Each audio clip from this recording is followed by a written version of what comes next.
అదేమిటంటే నాకు శత్రువులు చాలామంది ఉన్నారు అంటే నువ్వు మనసుతో కల్పించుకుంది. వారేదో శత్రుభావం నువ్వు పెట్టుకున్నావు, కానీ వాళ్ళ శరీరంలో శత్రువు అని ఎక్కడైనా ఉంటుందా?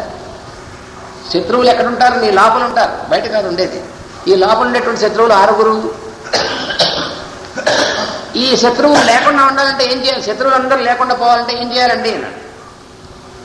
ఒక శిష్యుడు వచ్చి గురువుగారు అడిగట, నాకు మంచి మంత్రం చెప్పండి. ఎందుకు రా అబ్బాయి అన్నట్టు. అంటే శత్రువులు లేకుండా చేసేసుకుంటా అన్నట్టు. మంచిదే. వీడు అనుకున్నట్టు గురువుగారు మంత్రం ఇవ్వగానే ఆ మంత్రం పెట్టి శత్రువుల యొక్క లిస్టు పెట్టుకుని బలాన వాడు నా శత్రువు, వీడి పని స్వాహా అంటే వాడికి తెచ్చుకోవాలి. అయితే అది నువ్వే ఎందుకు, అది మనమే ప్రతివాడు నేర్చుకోకూడదు.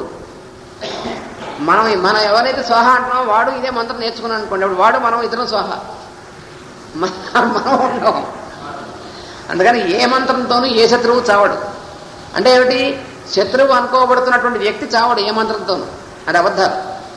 మంత్రం చేస్తే మరి శత్రువులు పోతారన్నారు అంటే శత్రువులు నేను లోపల ఉన్నారు చూసావా, వాళ్ళ శత్రువులుగా చూసేటువంటి భావం ఈ మాయరోగం పోతుందని అర్థం. అది పోయి శత్రువు అనేటువంటి వాడు ఉండడని అర్థం, కానీ శత్రువులు అందరూ చచ్చిపోతారని అర్థం కాదు. ఇది తెలియక చాలామంది పొరపాటు పడుతూ ఉంటారు. పట్టి చివరికి ఆ మంత్రం కొన్ని సంవత్సరాలు చేసి ఏమిటో ఈ మంత్రం చేశాను శత్రువులు ఒక్కడు కావటం లేదు అంటే అర్థం చేసుకోవడం తప్పునాయన. శత్రువులు మా గురువుగారి దగ్గరికి వచ్చి శిష్యుడు అడిగితే శిష్యుడు గురువుగారు ఏం చెప్పాడంటే, ఎవరైనా ఆయన నీ శత్రువులు ఎంతమంది ఉన్నారా లిస్టు రాయమన్నట్టు ఆ గురువుగారు. వీడు ఆ లిస్టును తయారు చేశాడు. వీడు చేశాక మళ్ళీ గురువుగారి దగ్గరికి వస్తే ఏమన్నట్టు, ఎవరై ఈ లిస్టులో ప్రయారిటీ ఎవరు, అసలు ముందు ఫస్ట్ చంపేయాల్సిన వాడు ఎవడు, ఆ లిస్ట్ తయారు చేయమన్నట్టు. మళ్ళీ వీడు 2 రాత్రులు 2 పగళ్ళు కూర్చొని ఆ లిస్ట్ తయారు చేశాడు. ప్రయారిటీ ఆర్డర్ ప్రయారిటీ మొట్టమొదటి వీడుఠా, తర్వాత వీడుఠా అని తయారు చేశాను అన్నాడు. తీసుకురా లిస్టు కూర్చోమన్నాడు. కూర్చున్నాడు. ఇక గురువుగారు మంత్రం చెప్తారు కావచ్చు, ఇక వాడు అంత ఒక్కడి పని ఠా అనుకున్నాడు వీడు. ఆ గురువుగారు ఏం చెప్పాడంటే, ఏం లేదురా అబ్బాయి, మొట్టమొదట ఎవరు నీకు శత్రువు? వాళ్ళ రామారావు గారు. కళ మూసుకున్నాడు. ఆయన పరమాత్మని ధ్యానం చేయి. ఇదేమిటండి శత్రువుని చంపేసేటువంటి మంత్రం నేను అడిగితే ఇదేమిటి శత్రువుని ధ్యానం? అవును రా, నువ్వు ఆయనలో పరమాత్మని ధ్యానం చేయి. చేస్తే ఆయన పరమాత్మని ధ్యానం చేస్తే ఇంకా ఆయన శత్రుత్వం నీకు ఎక్కడ ఉంటుంది? నీకు ఆయన శత్రువు అయినటువంటి భావన పోదు. మరి ఇదిరా మంత్రం అంటే. నువ్వు శత్రువులు పోవాలంటే ఇదే మంత్రం, కావాలంటే మీకు కూడా ఇదే మంత్రం. శత్రువులు ఉన్నారనుకోండి, మీకు ఉంటే ఆ శత్రువు యొక్క ఫోటో పెట్టి ఈయనే పరమాత్మ షోడశోపచార పూజ చేయి. అప్పుడు నీకు శత్రుభావం పోతుంది. అప్పుడు నీకు శత్రువు ఎవడు ఉండడు అసలు. ఇదొక్కటి తప్ప శత్రువులు పోయేటువంటి మంత్రం సృష్టిలో ఇప్పటిదాకా ఇంకోటి లేనే లేదు. గుర్తుపెట్టుకోండి. అంటే శత్రువు పోవడం అంటే వాడిని శత్రువుగా చూసేటువంటి భావం మనలో ఏడిసింది కాబట్టి ఇది పోవాల్సింది. ఇందుకు సాధన చేయాల్సింది మనం. ధర్మరాజు అజాత శత్రువు, అసలు శత్రువు అనేటువంటి వాడు పుట్టలేదు వాడికి. వాడేటండి భారత యుద్ధం చేసి అందరిని చంపాడు. అజాత శత్రువు అంటే అర్థం ఏంటి? ఆయన శత్రుభావం ఎవరేందో లేదు. ఆయన్ని వీళ్ళు శత్రువుగా చూశారు, అందుకని వీళ్ళు యుద్ధం చేశారు, వాళ్ళు తెచ్చారు. ఆయన యుద్ధం చేస్తున్నప్పుడు కూడా ఎవరు శత్రువుగా చూడలేదు ధర్మరాజు. భీముడు కోపంతో చూశాడు, శత్రువుగా అవతలవాడిని చంపాడు. కానీ ధర్మరాజు యుద్ధం చేశాడు. ఆ యుద్ధంలో అవతలవాడు వాడి చేతులు చచ్చినప్పుడు కూడా వాడిని శత్రువుగా చూడలేదు. అందులో ఉన్నటువంటిది పరమాత్మ అంతర్యామి. ఇది ఒక లీల, దాని ద్వారా జరగవలసింది. శత్రుభావం మనసులో కొంచెం కూడా లేదు. అందువల్ల అజాత శత్రువు అనేటువంటిది ఆయన ఒక్కడే. శత్రువు పుట్టట్టు అసలు వాడికి. అంటే వాడి మనసులో శత్రుభావం పుట్టదు. ఎందువల్ల? మనస్సు ఉండదు. అది కారణం.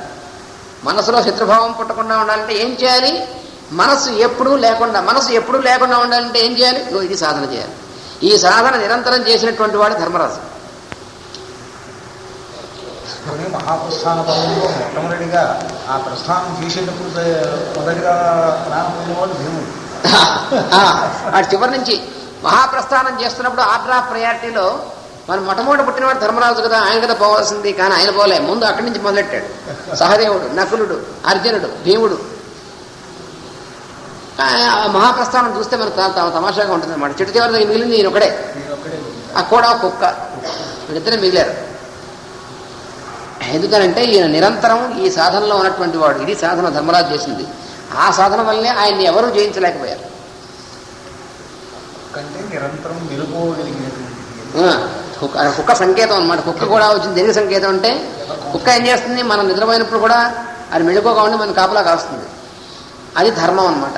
ఆ ధర్మం ఎప్పుడూ మెడుకుగా ఉంటుంది, అది కుక్క.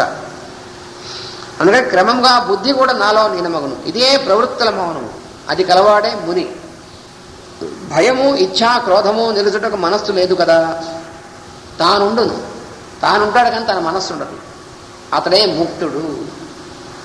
మోక్షం పొందినటువంటి వాడంటే ఎవరంటే తాను మాత్రమే ఉండి తన మనస్సు అనేటువంటిది లేనటువంటి వాడే ముక్తుడు, అది మోక్షం అంటే. అభ్యాస స్థితిలో దీనిని ఒక చోట కూర్చుండి సాధన చేయవలెను. మొట్టమొదటి మనం అభ్యాసం చేసేప్పుడు ఏం చేయాలంటే ఒక చోట కూర్చుని సాధన చేయాలి.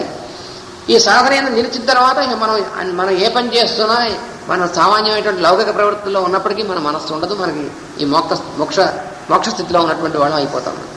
అంటే ఎటువంటిదంటే మనం కొత్తగా సైకిల్ తొక్కడం నేర్చుకుంటాం అనుకోండి, అప్పుడు వేరే ప్రత్యేకమైన చోటుకు వెళ్ళి ప్రత్యేకంగా నేర్చుకుంటూ ఉండాలి, అది అభ్యాసం అనేటువంటి దశ.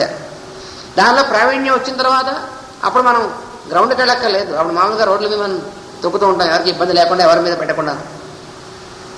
అంటే అభ్యాసం అనేటువంటి చేసేప్పుడు ఒక చోట కూర్చొని చేయాలి. ఆ దాని యందు నిలబడిన అభ్యాసం నిలబడి మన ప్రవృత్తి అయిపోయిన తర్వాత అప్పుడు మనం ఎక్కడా ఒక చోట కూర్చొని ప్రత్యేకంగా చేయక్కర్లేదు, నిరంతరం సాగుతూ ఉంటుందని. అప్పుడు కూర్చున్నప్పుడు అలాగే ఉంటాం, మనం పని చేస్తున్నా అట్లాగే ఉంటాం, ఏం చేస్తున్నా కూడా మన ద్వారా జరుగుతూ ఉంటుంది, మనం మాత్రం ఆ స్థితిలో ఉంటాం. అది మనం రావాల్సింది. భోక్తారం యజ్ఞతపసాం సర్వలోక మహేశ్వరం సుహృదం సర్వభూతానాం జ్ఞాత్వా మాం శాంతి మృచ్ఛతి. అటుపైన తిరుగుచున్నను ఈ స్థితి నిలుచును. ఎప్పుడైతే ఈ సాధన అనేటువంటిది కలుగుతుందో మనకి, అంతవరకు ఒక చోట కూర్చున్నప్పుడే సాధన ఉంటుంది. అంటే మనం పూజ చేస్తున్నాం, రోజు అంటే ప్రేయర్ చేస్తున్నాం అనుకోండి, ఒక చోట కూర్చున్నాం, కళ్ళు మూసుకున్నాం, ధ్యానం చేస్తున్నాం, ప్రేయర్ చేస్తున్నాం, పూజ చేస్తున్నాం. 24 గంటలు మనం చేస్తున్నామా? చేయట్లేదు. రోజుకి పొద్దున పావుగంట చేస్తున్నాం, అయితే మహా అయితే 1 గంట చేస్తున్నాం. పొద్దున పావుగంట కూడా మనం చేయం. ఒక్కసారి పాపం మన తాతగారు ఊళ్ళో లేనప్పుడు పొద్దున పూట మనం ఎంతసేపు ప్రేయర్ చేస్తుంటాం, 10 నిమిషాలు, అది కష్టం మీద. నేను అక్కడ నాకు తెలుస్తుంది. తాతగారు ఇక్కడ ఉంటే పాపం ఆయన పొద్దుగా ఏమైనా అనుకుంటారేమో అని ఆచార్య గారు మనం ప్రేయర్లో కూర్చుంటాం. కానీ ఏమిటో ఈయన మరి ప్రేయర్తో ఆపేయకుండా తర్వాత పంచాంగ శ్రవణం ఒకటి పెట్టారు మన ఇబ్బంది పెట్టడానికి. తాతగారు ఊళ్ళో లేకపోతే ఎంత బాగుంటుందండి. ప్రేయర్ మొదలెట్టడం 6 గంటల 10 నిమిషాలు మొదలెట్టచ్చు. రండి, ప్రేయర్ పూర్తి చేసేయడం కూడానేమో 6 గంటల 2 నిమిషాలు ప్రేయర్ మొదలుపెట్టి 6 గంటల 8 నిమిషాలు ప్రేయర్ పూర్తి చేసేయచ్చు మనం. ఆ తర్వాత పంచాంగ శ్రవణం ఉండదు కాబట్టి హాయిగా బయటికి వెళ్ళిపోయి మళ్ళీ మిగతా కబుర్లు చెప్పుకోవచ్చు. బయటికి వెళ్ళిపోయంగానే మన కబుర్లు మొదలవుతాయి. ఇక పొద్దున ప్రేయర్ టైం అని కానీ, ఇక్కడ ధ్యానం అని కానీ, ఆశ్రమం కానీ ఏం ఉండదు అసలు. మనం చెప్పుకున్నా గుర్తుండవు ఏమిటో, ఎందుకంటే మనసుకు అభ్యాసం. కనీసం అయితే ఒకటిలేండి బాబా, ఇక్కడ కాకుండా అడుగు బయట పెట్టాక వస్తున్నాయి కబుర్లు, ఇక్కడ కూడా అంతవరకు ఇంకా స్థితికి రాలేదు. అక్కడ జపం జరుగుతుంది, తర్వాత మనం చేయవలసింది ఏమిటి, ఇక్కడ కూర్చొని కాసేపు ధ్యానం చేసుకోవచ్చు. పాపం వాడు ఎక్కడి నుంచి దేశం నుంచి వచ్చి వాడు ధ్యానం చేసుకుంటున్నాడు, ఆ తెల్లవాడు వాడు మనకు పాపం పిచ్చివాడు, వాడికి ఏంటి ఇక్కడ అందరూ ధ్యానం చేసుకుంటారు కావచ్చు అనుకున్నాడు వాడు. దాన్ని వెళ్ళినప్పుడు అడుగుతూ ఉంటారు పాశ్చాత్య దేశాల్లో, మీ వాళ్ళందరూ పాపం ధ్యానంలో చాలా ఉన్నత స్థితికి వచ్చేసి ఉంటారు కదా అని. ఏం చెప్పను వాళ్ళకి, కాదని చెప్పనా అవునని చెప్పనా, నాకు వచ్చే ప్రశ్న అది. అంటే నాకే ఆ స్థితి రాలేదా, నేనేం చెప్తాను పాపం వాళ్ళకి, మన వాళ్ళు అలా ఉన్నారని. వాడు ఉన్నారని పరిగెత్తుకు వచ్చాడు వాడు అక్కడి నుంచి ఇక్కడికి వచ్చి చూస్తే పాపం వాడు చూసిన తర్వాత ఏమవుతుంది, వాడు 10 నిమిషాలు కూడా ప్రేయర్లో కూర్చోలేకపోతున్నారే అని చూశాడు వాడు. మరి వాడు హాయిగా ఎంతసేపు ధ్యానం చేసుకుంటాడు. మనం వాడిని ధ్యానం చేస్తుంటే వాడిని కుదిపి మళ్ళీ వేరే మాట మాట్లాడుతూ ఉంటాం మనకు అలవాటు. లేదా మన బుర్ర సరిగ్గా ఉండదు కదా మనకి, మనం చేయలేకపోగా వాడిని కూడా చేయకూడతాం మనం. వాడు ఇక్కడి నుంచి వెళ్ళేప్పటికి వాడు కూడా మళ్ళీ తయారయ్యేట్టుగా.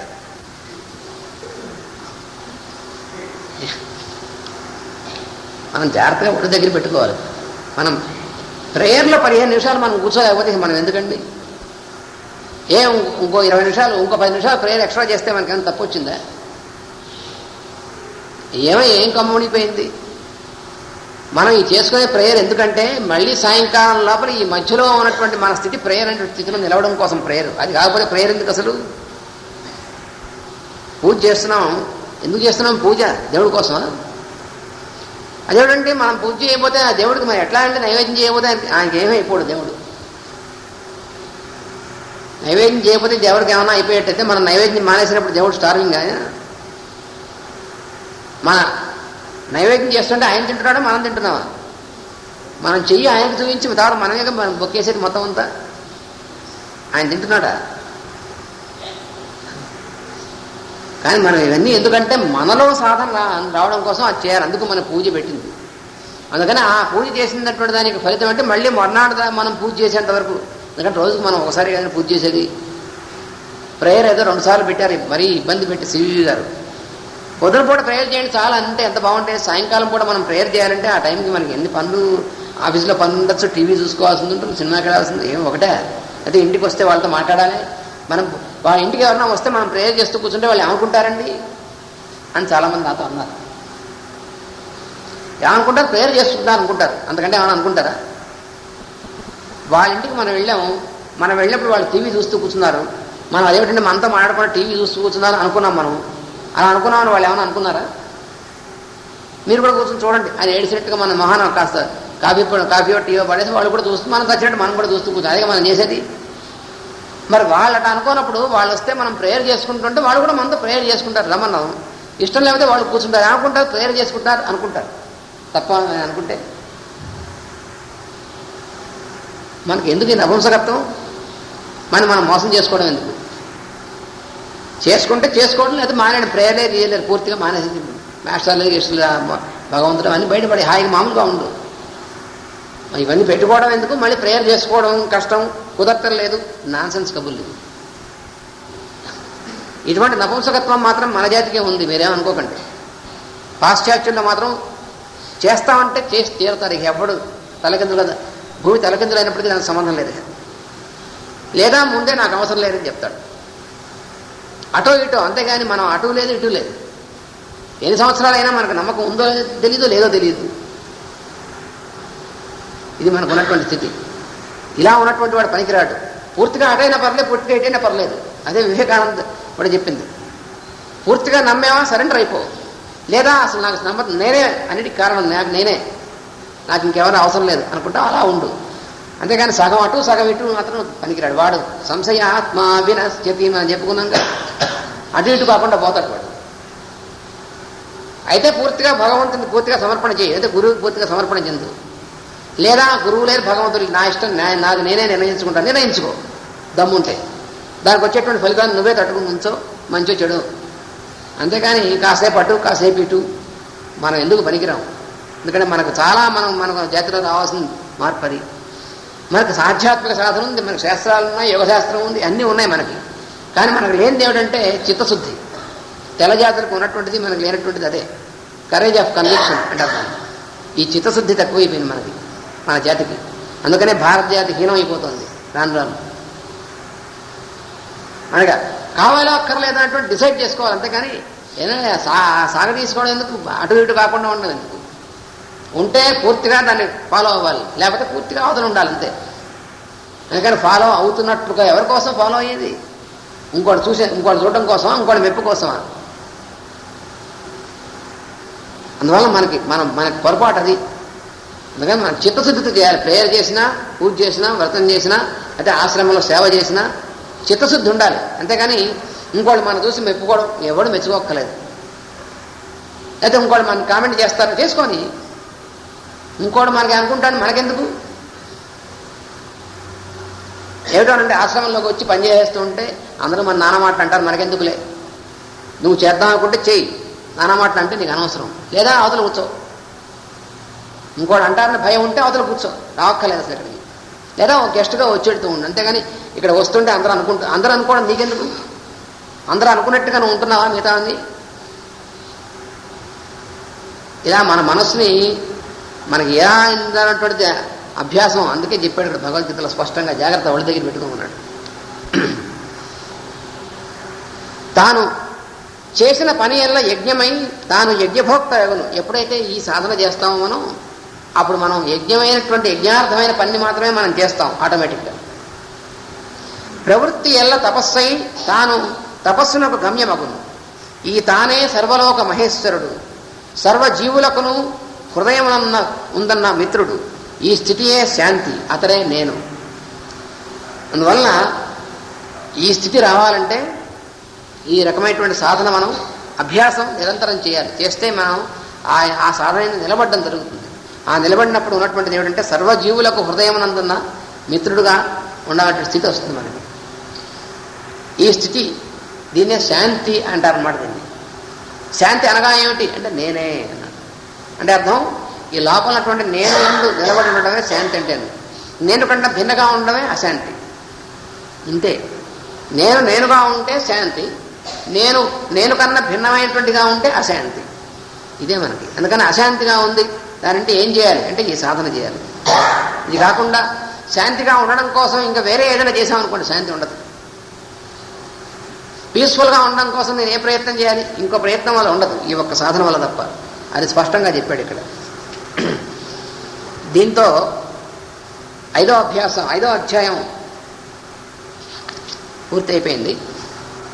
6వ అధ్యాయంలోకి ప్రవేశిస్తున్నాం. ఆత్మ సంయమం అంటే ఏమిటో దాని గురించి చెప్తున్నాడు 6వ అధ్యాయంలో. శ్రీ భగవాన్ వాచ అనాశ్రిత కర్మఫలం కార్యం కర్మ కరోతి యః స సన్యాసీ చ యోగీ చ న సరగ్నిర్న చాక్రియః. కృష్ణుడు ఏమంటున్నాడంటే ఇక్కడ మళ్ళీ ఫలమును ఆశ్రయింపక చేయవలసిన పనులను చేయువాడే సన్యాసియు యోగియు అగును. అందువల్ల చేయవలసిన, అందుకే జాగ్రత్తగా మనం గమనించాలి. చేయదలుచుకున్న పనులు చేసే అని చెప్పలేదు. మనం అక్కడే పొరపాటు పడుతూ ఉంటాం. చేయదలుచుకున్న పనులన్నీ చేసేస్తూ ఉంటాం. అందుకు మనం చిక్కులో పడుతూ ఉంటాం. అందుకని స్పష్టంగా చెప్పాడు ఫలమును ఆశ్రయింపక. అది మొట్టమొదటి. అంటే ఈ పని చేస్తే ఫలితం వస్తుందా రాదా అనేటువంటిది మొట్టమొదటి తీసివారి. ఫలితం గురించి మాత్రం చేయదలుచుకున్నామంటే మాత్రం దుఃఖంలోకి వెళతావు. అది స్పష్టం. ఇప్పటిదాకా మాటిమాటికి చెప్పాడు. 2వ అధ్యాయంలో చెప్పాడు, 3వ అధ్యాయంలో చెప్పాడు, 4లో చెప్పాడు, 5లో చెప్పాడు, మళ్ళీ ఇక్కడ కూడా చెప్తున్నాడు స్పష్టంగా. ఫలితం దృష్టిలో పెట్టుకుని ఫలితం కోసం కన్నా పని చేసావా, నువ్వు అనుకున్న ఫలితం వస్తుందో రాదో అనేటువంటి గ్యారంటీ లేదు కదా, నీ చేతిలో లేదు. కాబట్టి నీకు దుఃఖం రావడం ఖాయం. అన్సర్టెనిటీ అనేటువంటి తప్పదు. కనుక ఏం చేయాలి? ఫలములను ఆశ్రయింపక. అది మొట్టమొదటి. చేయవలసిన పనులను చేయువాడు. చేయవలసిన పనులను గుర్తుపెట్టుకోవాలి. చేయదలచిన పనులను అనలేదు. అందుకని మనం ఏం చేయాలి? చేయవలసిన పనులేవి, చేయదలచిన పనులేవి. మాస్టర్ గారి యొక్క క్యాసెట్ కూడా ఉంది. ఈకే గారు ఇచ్చినటువంటి చివరిలో ఆయన ఇచ్చినటువంటి లెక్చర్లో ఒకటి చేయవలసినవి, చేయదలచినవి చాలా స్పష్టంగా వివరించి చెప్పారు. పతంజలి మహర్షి యోగశాస్త్రంలో ఇచ్చినటువంటి దానిలో కూడా అంతే. మనం రోజు నిద్ర నుంచి మేలుకొని మళ్ళీ నిద్రపోయే లోపల, రాత్రి నిద్రపోయే లోపల, అంటే మళ్ళీ నిద్రపోవడం అంటే మన మధ్య నిద్రలు ఉంటాయనుకోండి, ఆ నిద్ర కాదు. ఉదయం నిద్ర నుంచి మేలుకున్నప్పటి నుంచి రాత్రి మన పనులన్నీ అయిపోయి మళ్ళీ నిద్రపోయే లోపల చాలా అసంఖ్యాకమైన పనులు చేస్తూ ఉంటాం మనం. ఈ పనులన్నీ కూడా వీటిని ఎలా డిస్క్రిమినేట్ చేయాలి మనం చూసారా? జల్లెడ పడుతూ ఉంటాం. పిండి, రవ్వ, అదే ధాన్యం జల్లెడ పడుతూ ఉంటాం. అలాగే మట్టి బిడ్డలు తీసి పారేస్తూ ఉంటాం. అలా కలుపు మొక్కలు తీసేస్తూ ఉంటాం. అట్లాగే చేయవలసిన పనుల లేదా మనం చేయదలుచుకున్న పనుల. చేయదలుచుకున్న పనులు అంటే ఏమిటి? మన మనస్సులో కలిగినటువంటి అభిప్రాయాలను అనుసరించి ఫలితాన్ని దృష్టిలో పెట్టుకుని మనం చేద్దాం అనుకున్నటువంటి పనులు చేయదలిచిన పనులు. అవే ఎక్కువ ఉంటాయి మనకి. చేయవలసిన పనులు మాత్రం కొంచెమే ఉంటాయి ఎప్పుడు కూడా. మనం చేయవలసిన పనులు మాత్రమే చేసినప్పుడు మనకి బోళ్ళంత సమయం ఉంటుంది. మనం అంటుంటాం ఏంటంటే, ఏమంటే కాస్త రామాయణం తీరిక లేదండి, భాగవతం రోజు కాస్త పేజీ చదువుకుంటారు, తీరిక లేదండి. తీరిక లేకపోవడం అంటే అర్థం ఏంటి? మన ఉద్దేశం ఎన్ని పనులు ఉన్నాయండి, ఇన్ని పనుల్లో తీరిక ఎక్కడ ఉంటుందండి? సాయంకాలం పూట కాస్త అందరూ కూర్చొని ఒకటి ప్రేయర్ చేసుకుంటారా? తీరిక లేదండి. అంటే సాయంత్రం పూట కాసేపు ఒక గంట సేపు డిస్పెన్సరీ పనులకు వస్తారు, తీరిక లేదండి. వీటన్నిటికీ తీరిక ఎందుకు ఉండదంటే మనం చేయదలుచుకున్న పనులు చేసేస్తూ ఉంటాం. చేయవలసిన పనులు కావు. చేయవలసిన పనులు కొంచెమే ఉంటాయి ఎవరికైనా సరే. అందువలన ఇక్కడ స్పష్టంగా చెప్పాడు, చేయవలసిన పనులు మాత్రమే చేయువాడు, చేయదలుచుకున్న పనులు మాత్రం పక్కన తీసిపెట్టేమన్నాడు. చేయదలుచుకున్న పనుల ఉదాహరణలు బోలెడు ఒకటే. చిన్న ఉదాహరణ చెప్పండి, మనం చాలాసార్లు చెప్పుకున్నాం, మళ్ళీ మనం మర్చిపోతాం. ఎందుకంటే మర్చిపోవడం కన్వీనియంట్ కాబట్టి. మర్చిపోకపోతే ఇబ్బంది కదా, ఇవన్నీ ఫాలో అవ్వాల్సి వస్తుంది. అందుకని మర్చిపోతే ఆమెయా మర్చిపోయాం అని ఫాలో అవ్వక్కర్లేదు, అందుకు మర్చిపోతాం మనం. చిన్న ఉదాహరణ మళ్ళీ చెప్తాను, చేయదలుచుకున్న పనులు అంటే ఏమిటో. పక్కింటి ఆయన హైదరాబాద్ వెళ్ళాడు అనుకోండి, ఎందుకంటే ఆయన ఆఫీస్ పని మీద. మనం కూడా ఒకసారి హైదరాబాద్ వెళ్ళొస్తే బాగుండు అనిపించింది అనుకోండి. ఎందుకు? మన ఆఫీస్లో వెళ్ళమని, ఆయన ఆఫీస్లో ఆఫీసర్ గారు వెళ్ళి రమ్మన్నాడు డ్యూటీ మీద, అందుకని వెళ్తున్నాడు ఆయన. మన ఆఫీసర్ గారు వెళ్ళి రమ్మని లేదు, కానీ హైదరాబాద్ వెళ్ళి 4-5 పనులు నేను చూసుకొస్తే మంచిది. ఏమిటా పనులు? ఏమిటా పనులు అంటే వెంటనే చెప్పలేము సమాధానం. మెల్లగా ఆలోచించుకుని సమాధాన పరచుకుని మనస్సుని ఏమిటంటే వెళ్ళి కాస్త చుట్టాలందరూ నలుగురిని ఒకసారి చూసొచ్చి, ఆ వెళ్ళిన తర్వాత ఎలాగో వెళ్ళాం కాబట్టి అక్కడ మన షేర్ల సంగతి కనుక్కొని వచ్చి, ఇక ఇవన్నీ ఉంటాయన్నమాట. ఇప్పుడు నువ్వు వెళ్ళకపోతే ఏమైనా అక్కడ ఇబ్బంది ఉందా? ఏం ఇబ్బంది లేదు. అయినప్పటికీ ఆ పక్కింటి ఆయన వెళ్తున్నాడు కాబట్టి, లేదా ఇంకోటి ఉంటుంది, ఇంకో రకం వాళ్ళు ఉంటారు. ఏంటంటే పక్కింటి ఆయన కారు వేసుకుని హైదరాబాద్ వెళ్తున్నాడు, ఎందుకని ఆయనకు పని మీద. ఆయన కారులో ఆయన భార్య ఇద్దరే వెళ్తున్నారు, ఖాళీ ఉంది కారులో. ఖాళీ ఉంది, ఆయనకి ఇంకెవరు లేరు, ఆయన భార్య ఉన్నారు కాబట్టి వెళ్తున్నాడు ఆయన. నీకెందుకు? కానీ ఆయన నేను కూడా రావచ్చు అంటే రండి పర్వాలేదు అన్నాడు ఆయన. పాపం ఆయన మంచి ఆయన. కాబట్టి ఇప్పుడు ఏమిటంటే ఆయన కారు ఖాళీగా ఉంది కాబట్టి, మనకు ఛార్జీలు పెట్టుకోక్కర్లేదు కాబట్టి, మనకి ఏ పని లేకపోయినప్పటికీ హైదరాబాద్ వెళ్ళి రావచ్చు. ఇగో ఇది మాయరోగం అంటే. దానికోసం మన ఆఫీస్ సెలవు పెట్టి మరీ వెళతాం, చేయవలసినటువంటి డ్యూటీ ఎగ్గొట్టి మరీ వెళతాం. ఇగో ఇది చేయదలుచుకున్న పని అంటే ఒక ఉదాహరణ. మన కొలీగ్ ఇంట్లో కలర్ టీవీ కొన్నట్టు ఆయన, మన ఇంట్లో బ్లాక్ అండ్ వైట్ టీవీ ఉందిట, కాబట్టి ఈ బ్లాక్ అండ్ వైట్ టీవీ ఇచ్చి కలర్ టీవీ కొనుక్కు రావాలి. ఎందుకు? ఇది కూడా చేయదలుచుకున్న పని. ఇంకో ఉదాహరణ, పక్కింటి ఆయనకి పాపం ఆయన ఎయిర్స్ వచ్చాయట, ఆయన భార్యకి పట్టు చీర కొనిపెట్టాట. వెంటనే మనం కూడా పట్టు చీర కొనుక్కు రావాల్సింది, బీరువాలో 10 పట్టు చీరలు ఉన్నప్పటికీ. ఇంకో ఇది చేయదలుచుకున్న పని అంటే. ఇట్లాంటివి ఈ ఉదాహరణ చెప్పుకుంటూ పోతే 100,000 ఉంటాయి. రోజు మనం చేయదలుచుకున్న పనులు ఎక్కువ ఉంటాయి. మరి చేయవలసిన పనులు ఉదాహరణకి అంటే ఆకలి వేసింది, అన్నం వండుకొని తినాలి, ఇది చేయవలసిన పని. ఎందుకంటే ఆకలి వేసినప్పుడు శరీరానికి ఆహారం అవసరం అనేటువంటి ఇండికేషన్ కాబట్టి ఆహారం తీసుకోవడం చేయవలసిన పని. అలసట వచ్చింది, విశ్రాంతి తీసుకోవాలి, చేయవలసిన పని, తీసుకో. ఇలా చేయవలసిన పనులు ఎన్ని, చేయదలుచుకున్న పనులు ఎన్ని చూడండి. చేయవలసిన పనులు వేళ మీద లెక్కింపదగిన ఉంటాయి, చేయదలుచుకున్న పనులు మాత్రం అసంఖ్యాకములు ఉంటాయి. ఏం చేయాలి మరి దీన్ని బట్టి అంటే, చేయదలుచుకున్న పనులు నిర్మోహమాటంగా, నిష్పక్షపాతంగా, నిర్దాక్షిణ్యంగా తీసవద్దు భార్య. చేయవలసిన పనులు మాత్రమే చేయండి. ఆఫీసుకు వెళ్ళాలి, చేయవలసిన పని అది. ఎందుకంటే వెళ్ళకపోతే ఉద్యోగం తీసేస్తారు. ఆఫీసుకి వెళ్ళాలని చేయవలసిన పని, ఆ సాయంకాలం ఒకసారి అలా వెళ్ళొస్తే ఇది చేయదలుచుకున్న పని. అందువలన చేయదలుచుకున్న పనులు చేయమని లేదు ఇక్కడ. ఫలములను ఆశ్రయింపక చేయవలసిన పనులను చేయువాడే సన్యాసి. అది సన్యాసి అంటే డెఫినేషన్ అది. ఎవడైతే చేయవలసిన పనులు మాత్రమే చేస్తాడో, అది కూడా ఫలితమైనటువంటిది ఆలోచించకుండా చేస్తాడో వాడు సన్యాసి. వాడిని యోగిని కూడా అంటారు. ఇది స్పష్టం. అతడు ఫలములను విడుచుటనే సన్యాసి, కర్మను ఆచరించుటే యోగి.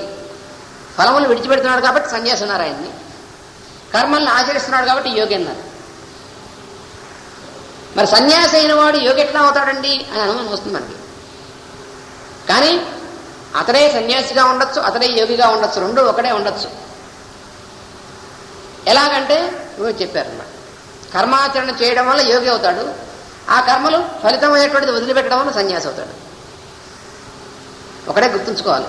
చేయవలసిన పనులు ఫలితంతో సంబంధం లేకుండా చేసేటువంటి వాడు సన్యాసి, అసలు పని చేయకుండా ఎగ్గొట్టేటువంటి వాడు సన్యాసి. ఇంతే తేడా సన్యాసికి సన్యాసికి. పనులు ఎప్పుడైతే సన్యాసి అవుతాడు వాడు సన్యాసి కాదు. కర్మను ఆచరించుటే చే యోగి, వేదోక్త కర్మలలోని అగ్నిహోత్రములను విడిచిన వాడు సన్యాసి అని కొందరు భ్రాంతి పడుదురు. భ్రాంతి పడడం అంటే ఎలా భ్రాంతి పడతారో కూడా చెప్పారు స్పష్టంగా. ఏంటంటే కర్మను ఆచరించుడితే యోగి అవుతాడు, అది కరెక్టే.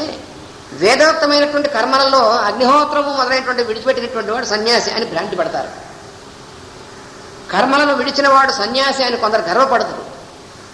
కొందరు ఏం చేస్తారు, అసలు నేను పనులన్నీ విడిచిపెట్టేశాను, కర్మలకి ఎర్రజెండా చూపించాను, అంటే కాషాయం వేసుకున్నాను, గర్వపడితే లాభం లేదు. అది సన్యాసం కాదు. అది సన్యాసం సిద్ధించేటువంటిది, అది చిహ్నంగా కాషాయం వేసుకున్నటువంటిది. కానీ కాషాయం వేసుకోకపోయినప్పటికీ సన్యాసం సిద్ధిస్తుంది. ఈ రెండును పతనహేతువులగును. ఏవి రెండు పతనహేతువులు అంటే వేదోక్తమైనటువంటి కర్మలు అనేటువంటిది ఆచరించడం వదిలేస్తే పతనహేతువు, అలాగే పని చేయకుండా ఉండడమే సన్యాసం అనేటువంటి గర్వపడడం కూడా పతనహేతువు. ఈ రెండు పతనహేతువులు అవుతాయని జాగ్రత్త అన్నాడు. యం సన్యాసమితి ప్రాహుర్ యోగం తం విద్ధి పాండవ నహ్యసన్యస్త సంకల్పో యోగీ భవతి కశ్చన. ఇంకా చెప్తున్నాడంటే కొందరు దేనిని సన్యాసం అనిరో మరికొందరు దానినే యోగం అనుచున్నారు. సన్యాసం అని దేనింటున్నారో అదే యోగం అంటే. అంటే ఏమిటంటే సంకల్పములను సన్యసింపని వాడు కర్మల యందు యోగి ఎట్లు కాగలడు? పన్ను చేయడంలో యోగిగా ఉండి పనిచేయమన్నాడు. యోగస్థ కురు కర్మాణి సంగం త్యక్వా ధనంజయ. ఇంతకుముందు మనం చెప్పుకున్నాం, పనులు ఏ పనులు చేసినా యోగిగా ఉండి పనులు చేయి అన్నాడు. మరి అదేమిటండి పనులు కర్మలంది యోగి అటువంటిదిగా ఉండడం అంటే ఏమిటి అంటే సంకల్పాన్ని సన్యసించు, కర్మలను ఆచరించు. ఇది స్పష్టంగా చెప్పినటువంటిది భగవద్గీతలో ఈ శ్లోకంలో చెప్పింది. నువ్వు వదిలిపెట్టాల్సింది వేటిని? సంకల్పాలని. ఆచరించాల్సింది ఏమిటి? కర్మల్ని. మనం ఏం చేస్తాం? వదిలిపెట్టాల్సిందేమో కర్మల్ని, ఆచరించాల్సిన సంకల్పాన్ని. రివర్స్. మనం పూర్తిగా వ్యతిరేక స్థితిలో ఉంటాం. మనం ఏం చేస్తామంటే పనులేమో వదిలిపెట్టేస్తాం, చేయవలసిన పనులని, సంకల్పాలు మాత్రం చేస్తూ ఉంటాం. వాడు పనికి మాలినటువంటి వాడు కర్మభ్రష్టుడు అవుతాడు, సన్నాసి అవుతాడు, రెండు అవుతాడు వాడు. సంకల్పాలు ఉండక్కర్లేదు. సంకల్పాలు ఉంటే వికల్పాలు ఉంటాయి వాడికి. అది పెద్ద ఇబ్బంది. సంకల్పం అంటూ ఎప్పుడైతే ఉందో పక్కనే వికల్పం అనేటువంటిది ఉంటుంది. అప్పుడు దానికి దీనికి మధ్యలో కొట్టుకు వస్తాం మనం. అందుకని సంకల్పాలు అనేటువంటి వాటిని సన్యసించి కర్మల్ని ఆచరించు. మనకి అర్థమయ్యేది అవుతుంది. ఎట్లాగండి మనం పని చేయాలంటే సంకల్పం లేకుండా ఎట్లా చేస్తాం అంటే అర్థం ఏంటంటే సంకల్పాన్ని సన్యసించంటే అర్థం ఏంటి? భగవంతునికి వదిలిపెట్టు. సర్వ సంకల్పాలని ఆయన ఎందు వదిలిపెట్టే. నీ సంకల్పం ఉండకూడదు. సంకల్పం అంటే ఏమిటి? ప్రపోజల్. నిరపేక్షమైనటువంటి విధంగా కర్మాచరణం చేయమన్నాడు. అంటే let there be no proposal of yours అన్నాడు. మన ప్రపోజల్ అనేటువంటిది ఎందుకని మన ప్రపోజల్ అంటూ మనది ఉంటే అది డిస్పోజల్ కూడా ఉంటుంది పక్కన. అది పెద్ద ఇబ్బంది. అందుకని దీనికి ఏం చెప్పాడు? మ్యాన్ ప్రపోజెస్, గాడ్ డిస్పోజెస్ అని చెప్పలేమని ఇంగ్లీష్లో సామెత. అందుకని మనం ప్రపోజ్ చేసామనుకోండి, అది అవుతుందో అవ్వదో వెంటనే అక్కడ వికల్పం. అందుకని నువ్వు ప్రపోజ్ చేయక అసలు ఏమీ ప్రపోజల్ ఆయనకు వదిలే, భగవంతుడికి లేదా గురువుకి వదిలే. నువ్వు చేయవలసింది ఏమిటి? ఆయన నుంచి వచ్చినటువంటి ప్రపోజల్కి నువ్వు ఆచరించు. అందుకని నువ్వు చేయవలసింది ఆచరణ మాత్రమే. నీకున్నటువంటిది అధికారం. అందుకనే చెప్పాడు ముందే, కర్మణ్యేవ అధికారస్తే మా ఫలేషు కదాచన. మొట్టమొదటి చెప్పాడు కదా, నీకు అధికారం దేంట్లో ఉంది? కర్మాచరణలో మాత్రమే. ఫలితంలో మాత్రం నీకు ఏ అధికారం లేదు అన్నాడు. ఎందుకంటే ఫలితాన్ని గురించి చూస్తే అసలు నువ్వు కర్మభ్రష్టుడు అవుతావు. మనకు పంట వస్తుందో రాదో అని చెప్పి ఆలోచించాడు అనుకోండి, వాడు ఇంట్లో హాయిగా నిద్రపోతాడు. వాడికి పొలానికి వెళ్ళలేదు, పని చేసేది. మనం పొలం వెళ్ళాలి, పొలం దున్నాలి, ఆ తర్వాత వర్షం పడాలి, ఆ పొలం దున్నాలి, విత్తనాలు వేయాలి, వర్షం పడాలి, అప్పుడు పంట పండాలి. ఇన్ని పనులు ఉన్నాయి కదా. వీటిలో నీ చేతిలో ఉన్నటువంటిది ఏమిటి? పొలం దున్నడం ఒకటే నీ చేతిలో ఉంది, విత్తనాలు వేయడం ఉంది. వర్షం పడడం, పంట పండడం అనేటువంటిది అది నీ చేతిలో లేదు. కానీ మనం ఏం చేస్తాం? ఏ పని చేసినా సరే ఈ పని ఫలితం ఎట్లా ఉంటుంది అని కదా మనం ముందు ఆలోచించేది. ఆ రోగం పోవాలి. అదే రోగం అంటే. ఫలితం ఎట్లా ఉంటుందని ఆలోచించేటువంటిది రోగం. ఫలితంతో సంబంధం లేకుండా కర్మాచరణ చేసేది యోగం. దానికి దీనికి తేడా అంతే. యోగానికి రోగానికి ఒకటే అక్షరం కదని తేడా. ఆ ఒక అక్షరానికి ఇంత తేడా ఉంది. అందుకని ఇక్కడ స్పష్టంగా చెప్పాడు, సన్యసించవలసినటువంటిది ఏది? సంకల్పాలు. ఆచరించవలసినటువంటిది కర్మ. పనులు ఎగ్గొట్టకూడదు ఎవడు కూడా. పనులు ఎగ్గొడితే భ్రష్టు పట్టిపోతాడు. ఎందువలన చేయవలసిన పనులు కనుక మానేసామనుకోండి, ఈ శరీరము భ్రష్టుపడుతుంది, ఇంద్రియాలు తుప్పపడతాయి, మనస్సు భ్రష్టుపడుతుంది, సర్వభ్రష్టత్వం అనేటువంటిది వస్తుంది. వాడు ఎందుకు పనికిరాడు. అందువల్ల చేయవలసిన పనులు చేసి తీరాలి, ఆచరించి తీరాలి. కర్మాచరణం మానకూడదు. వదిలిపెట్టవలసినటువంటిది కర్మ ఫలం అనేటువంటి దాని గురించి ఆలోచించడము మన సంకల్పము. అందుకని మన సంకల్పం అనేటువంటిది ఉండకూడదు. అది మనం చేయవలసింది. అందుకని కొందరు దేనిని సన్యాసమనిరో మరి కొందరు దానినే యోగమనుచున్నారు. సంకల్పములను సన్యసింపని వాడు కర్మల యందు యోగి ఎట్లు కాగలడు? అందుకని యోగి అయినటువంటి దేని యందు కర్మల యందు యోగి అవ్వాలి, సంకల్పం యందు సన్యాసి. అందుకని యోగి అయినటువంటి వాడు సన్యాసిగా ఉండడానికి అభ్యంతరం ఏముంటుంది? ఇప్పుడు చెప్పండి. మామూలుగా ఉంటే మామూలు అర్థంలో చెప్పుకుంటే యోగి అయినటువంటి వాడు సన్యాసి ఎట్లా అవుతాడు? కర్మలు చేస్తూ సన్యాసి అవుతాడా అనుకుంటాం మనం. కానీ ఇక్కడ స్పష్టంగా చెప్పాడు, ఆరుక్షోర్మునేర్యోగం కర్మకారణముచ్యతే యోగారూఢస్య తస్యైవ శమః కారణముచ్యతే. యోగస్థితికై కర్మాచరణము సాధనము. యోగం అనేటువంటి స్థితి మనకు కలగాలంటే కర్మాచరణం వల్లే యోగం సిద్ధిస్తుంది. కర్మాచరణం వదిలిపెట్టినటువంటి వాడు యోగి కాజాలడు అన్నాడు స్పష్టంగా. అదేమిటండి, కర్మాచరణం చేసినటువంటి వాడు కర్మయోగి అంటారు, ఆత్మస్థితిలో ఉన్నటువంటి వాడు ఆత్మయోగి అంటారు. ఓరి సన్నాసి, కర్మాచరణం చేస్తూ యోగి అనేటువంటి స్థితి వచ్చినటువంటి వాడు ఆత్మయోగి అవుతాడు. కానీ కర్మాచరణం వదిలిపెట్టేసి నేను ఆత్మస్థితిలో ఉంటాను ఉండలేడు. ఎలా ఉంటాడు?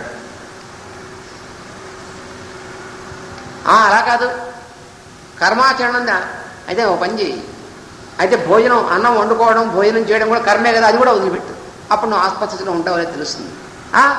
అది వదిలిపెట్టడం. మళ్ళీ భోజనం చేయడం వదిలిపెట్టాం, ఉచ్ఛ్వాస నిశ్వాసాలు వదిలిపెట్టాం, ఇవన్నీ వదిలిపెట్టాం. చేయవలసిన పనులు మాత్రం ఎగ్గొడతాం. అది కర్మలు వదిలిపెట్టడం అంటే అది కాదు. అటువంటి వాడు సత్వసన్యాసి వాడు. అందుకని యోగస్థితికై కర్మాచరణము సాధనము. యోగస్థితిలో కర్మాచరణము అనుభూతి.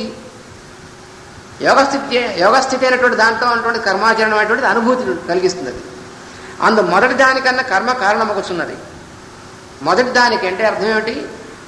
అనుభూతి కారణం ఏమిటి? మనకి అనుభూతి కలగాలంటే కారణం ఏమిటి? కర్మాచరణమే కారణం. కర్మాచరణం లేకపోతే అనుభూతి ఎట్లా వస్తుందండి? అనుభూతి రావాలంటే మనం పని చేస్తేనే అనుభూతి వచ్చేది. నాకు మంచి చక్కటి మైసూర్ పాకాన్ని తింటుంటే మంచి అనుభూతి కలుగుతోంది, మంచిదే. మైసూర్ పాకాన్ని తింటుంటే బాగుంది అనేటువంటి అనుభూతి నీకు కలగాలంటే నువ్వు దాన్ని తయారు చేయాలా? లేకపోతే మైసూర్ పాకం ఫోటో చూస్తూ ధ్యానం చేస్తూ కూర్చొని నీకు అనుభూతి కలుగుతుందా? కలగదుగా. ఇటువంటి చవట విషయాల్లోనే నీకు అనుభూతి కలగదే. అటువంటి నీకు అనుభూతి హయ్యర్ ఎక్స్పీరియన్స్ ఎట్లా వస్తుంది? నువ్వు పని చేస్తే వస్తుంది. కర్మాచరణం లేకుండా అనుభూతి రాదు. అబ్బాయి నేనేం పని చేయకుండా అనుభూతి వస్తుందంటే వాడు అబద్ధాలు మాట, దొంగ వేధం మాట. వాడిని దూరంగా ఉంచాలి. దీని ప్రకారం రెండవ దానికి శమము లేక అనుభూతి కారణమగుచున్నది. దీనికి ఒక ఉదాహరణ ఇచ్చారు మాస్టర్ గారు. గుర్రములను తోలుట అభ్యాసం చేయువాడు కళ్ళెములు పట్టును. అభ్యాసం అయిన వెనుక కళ్ళెములను సన్యసించునా అండి? గుర్రం స్వారీ చేసేటువంటి వాడు ఉంటాడు. వాడు మొట్టమొదటి నేర్చుకుంటున్నాడు స్వారీ. వాడు స్వారీ చేయడం నేర్చుకునేప్పుడు గుర్రం యొక్క కళ్యాణ్ని పట్టుకుని ఆ కళ్ళెం ఎలా లాగితే గుర్రం ఎట్టా పరిగెడుతుందో అనేటువంటిది సాధన చేశాడు. వాడు బాగుంది. వాడు మంచి అభ్యాసం బాగా అబ్బింది. వాడు బాగా స్వారీ చేస్తున్నాడు. ఇక నాకు అభ్యాసం అయిపోయింది, నేను గుర్రం స్వారీ చేయొచ్చు అని కళ్ళెం వదిలేసాడు అనుకోండి, కింద పడతాడు వాడు. అందుకని గుర్రం స్వారీ చేయడం అనేటువంటిది బాగా వచ్చింది కాబట్టి వాడు వదిలేస్తున్నాడా? వదిలేయట్లేదే. వాడు స్కూటర్ నేర్చుకుంటున్నాడు. మనకు తెలిసిన ఎగ్జాంపుల్ స్కూటర్ అనుకోండి. పోనీ వాడు స్కూటర్ నేర్చుకుంటున్నాడు. నేర్చుకునేప్పుడు గట్టిగా పట్టుకున్నాడు హ్యాండిల్ బార్. నేర్చుకున్నాడు, బాగా వచ్చేసింది. వచ్చేస్తే గట్టిగా పట్టుకోకలే కానీ మామూలు పట్టుకోవాలి కదా. పట్టుకోకుండా వదిలేస్తున్నాడా? పళ్ళు రాలెట్టు పడతాడు వదిలేస్తే, ఫ్రాక్చర్లు అవుతాయి కూడా. అందుకని తర్వాత వదిలేయకూడదు. తొలుత పట్టినది అభ్యాసమునకు, పిదప పట్టినది నడిపించుటకు. ఈ గుర్రాన్ని నడిపేటువంటి వాడు మొట్టమొదటి కళ్యాణి పట్టుకుంది ఎందుకు? అభ్యాసం కోసం పట్టుకున్నాడు. అలవాటు అయిన తర్వాత కూడా ఎందుకు పట్టుకుంటున్నాడు? నడిపించడం కోసం పట్టుకుంటున్నాడు. ఇప్పుడు అభ్యాసం కోసం కాదు. వైరాగ్యము కలుగొటకు సత్కర్మాచరణము చేసిన వాడు ఇప్పుడు దీన్ని దానిలో పెడుతున్నారు అన్నమాట. సత్కర్మాచరణం ఎందుకు చేయాలి? వైరాగ్యం కలగడం కోసం చేయాలి. విరాగి అయిన వెనుక కర్మను మానవాలను అనుట అజ్ఞానము. అయితే మనం మామూలుగా ఏమనుకుంటున్నామంటే వైరాగ్యం వచ్చేంతవరకే అండి కర్మాచరణం. వైరాగ్యం వచ్చిన తర్వాత పనులు చేయడం మానేసి భ్రష్టుడు అవుతాడు వాడు. వైరాగ్యం వచ్చిన తర్వాత కూడా పనులు మానకూడదు అని గుర్తుపెట్టుకోవాలి. వైరాగ్యం వచ్చిన తర్వాత పనులు ఎందుకని చేయడం అంటే ఆ వైరాగ్యం నిలబడడం కోసం. నీకు వైరాగ్యం ఏ వైరాగ్యం అటువంటి స్థితి నీకు సిద్ధించిందో అది నిలబడాలంటే పనులు చేస్తూ ఉంటేనే నిలబడుతుంది. అదేమిటండి వైరాగ్యం వస్తే పని చేయక్కర్లేదు ఎంత హాయిగా అనుకున్నాను నేను, ఇదే అండి వైరాగ్యం అంటేను. మనం అనుకుంటామంటే వైరాగ్యం వస్తే పనులు ఏం చేయక్కర్లేదు. నాకు వైరాగ్యం వచ్చింది నేను ఏ పనులు చేయను, అయితే మంచిదే. అయితే భార్య కూడా ఏమంటే నాకు వైరాగ్యం వచ్చింది నేను వంట వండను. లేదు ఆవిడ మాత్రం వంట వండాలంటే వీడికి మాత్రం వైరాగ్యం రావాలి. చచ్చిపోయేదాం అనమాట వాడు. శ్మశాన వైరాగ్యం అంటారు దాన్ని. వీడికేమో వైరాగ్యం వచ్చింట వీడు కూర్చుని వీధులు మీకు కూర్చుని వీడు కబుర్లు చెప్తూ ఉంటాడట. భార్య మాత్రం వంట వండి వీడికి టిఫిన్ భోజనం అని తెచ్చి పెడుతూ ఉంటాడు. అక్కడ అది తినేసి వైరాగ్యం గురించి కబుర్లు చెబుతుంటాడు. అది నువ్వెందుకు చెప్పాలి? ఆవిడే చెప్పగలదు వైరాగ్యం గురించి, నువ్వెందుకు? ఇది వైరాగ్యం కాదు. అందువల్ల సత్కర్మాచరణం వలన కలిగేటువంటిది వైరాగ్యం. వైరాగ్యం అంటే అర్థం ఏమిటి? చేస్తున్నటువంటి పని యందు సంకల్పము, పని యొక్క ఫలితము గురించి, ఫలితం మీద మనసు లేకపోవడం వైరాగ్యం అంటే. అంతేకాని పని ఎక్కొట్టడం కాదు వైరాగ్యం అంటే. నాకు ఉద్యోగం మీద వైరాగ్యం వచ్చింది వదిలేయను, జీతం మీద వైరాగ్యం కూడా రావాలి. అప్పుడు ఉద్యోగం మాత్రం వదిలేయాలి, జీతం మాత్రం వాడు ఇవ్వాలి. అదే ఎలా కుదురుతుంది? కుదరదే.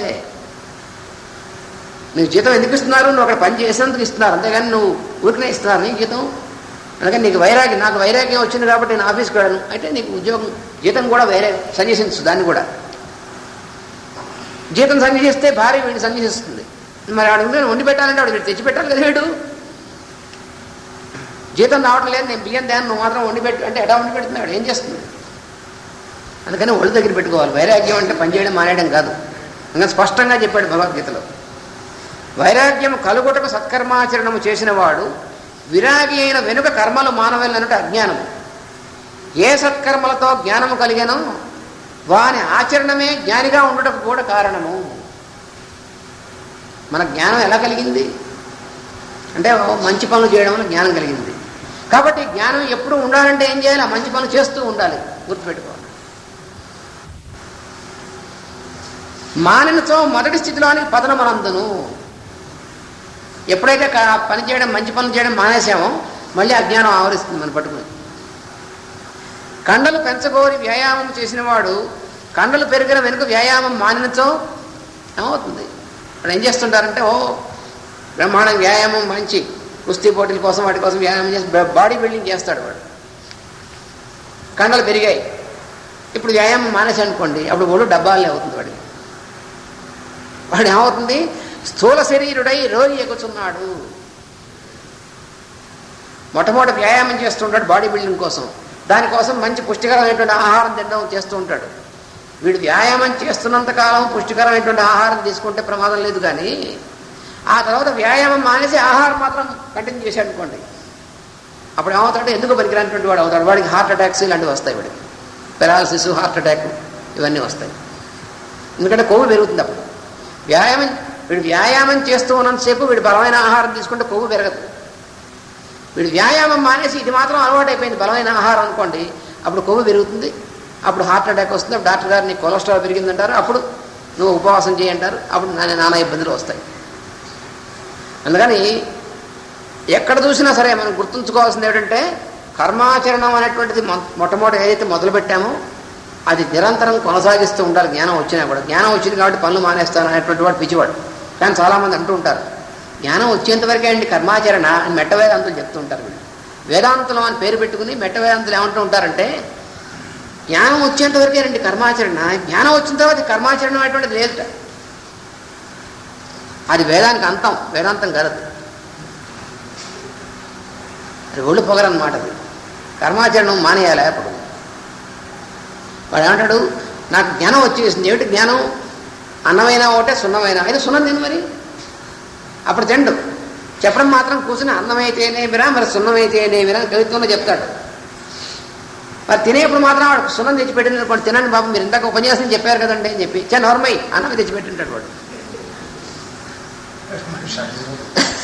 మరి పైగా మామూలుగా కూడా కాదు, మరి రుచులు చుర్రుమంటూ ఉండాలి, పుల్లహా ఉండాలి, ఉప్పు ఇవన్నీ కూడా ఉండి మరి మీరు ఇందాక వేదాంతం చెప్పారు కదండి, అది చెప్పేంత వరకే. అలాగా ఇది పనికిరాదు, ఇది మెట్ట వేదాంతం. అందుకని కర్మాచరణం అక్కర్లేదు జ్ఞానం వచ్చిన తర్వాత అనేటువంటి వాడు మెట్ట వేదాంతి. వాడు ఎందుకు పనికిరాడు? జ్ఞానం వచ్చేందుకోసం కర్మాచరణం ముందు, జ్ఞానం వచ్చిన తర్వాత జ్ఞానం పోకుండా ఉండడం కోసం కర్మాచరణం చేయాలి. ఇది మనం స్పష్టంగా చెప్పాడు. కర్మాచరణం అన్నిటికీ బేస్ అది. అందుకని బేస్ లేకుండా ఏమీ లాభం లేదు. అది ఇప్పుడు చెప్పినటువంటిది. తర్వాత ఏం చెప్తాడో వచ్చే వారం మనం చెప్పుకుంటాం. స్వస్తి ప్రజాభ్య పరిపాలయంతాం న్యాయేన మార్గేణ మహిం మహీషా గోబ్రాహ్మణేభ్య శుభమస్తు నిత్యం. లోకా సమస్తా సుఖినో భవంతు. లోకా సమస్తా సుఖినో భవంతు. లోకా సమస్తా సుఖినో భవంతు. ఓం శాంతి శాంతి శాంతి.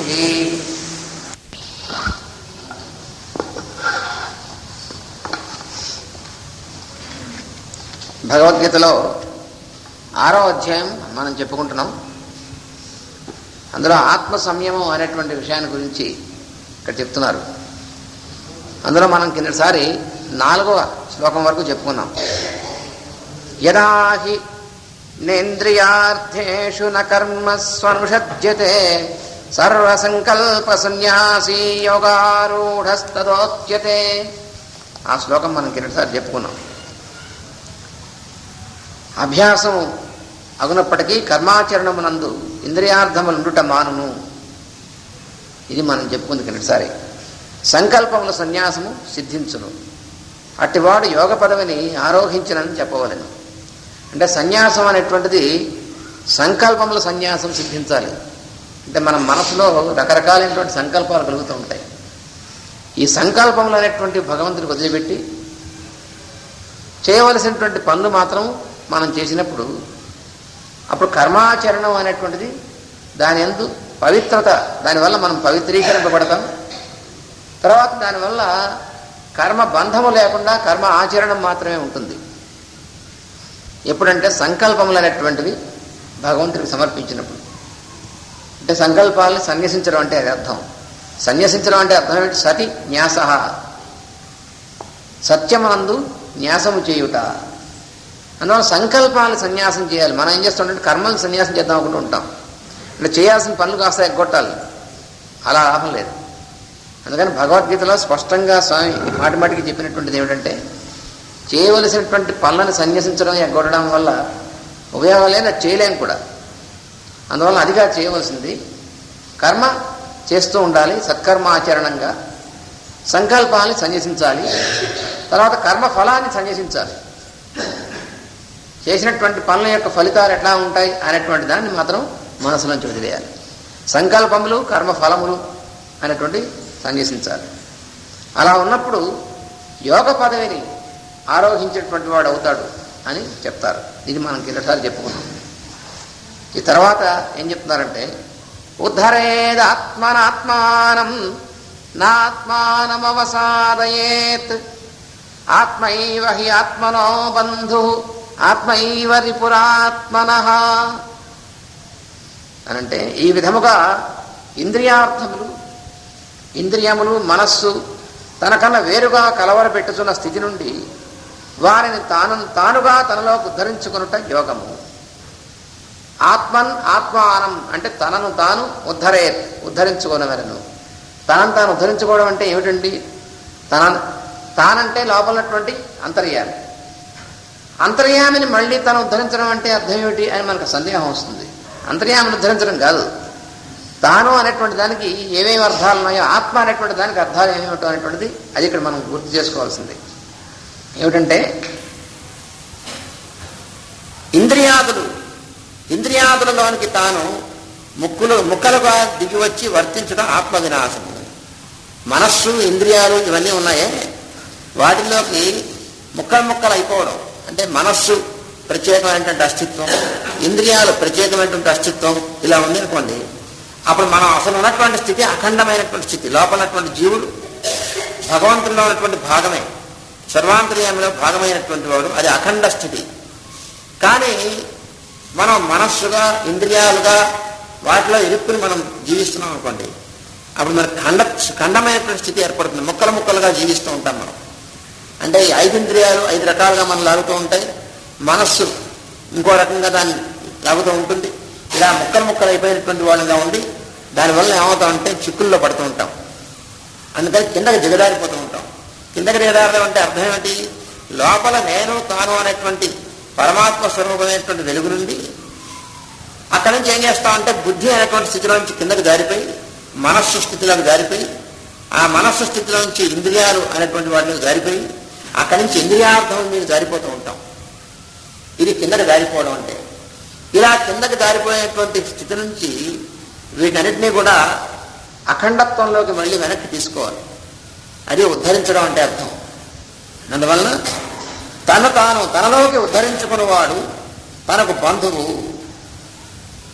ఎవరైతే ఇంద్రియాలని, మనస్సుని, వీటన్నిటినీ కూడా లోపల తన యొక్క స్థితిలోకి తీసుకువెడతాడో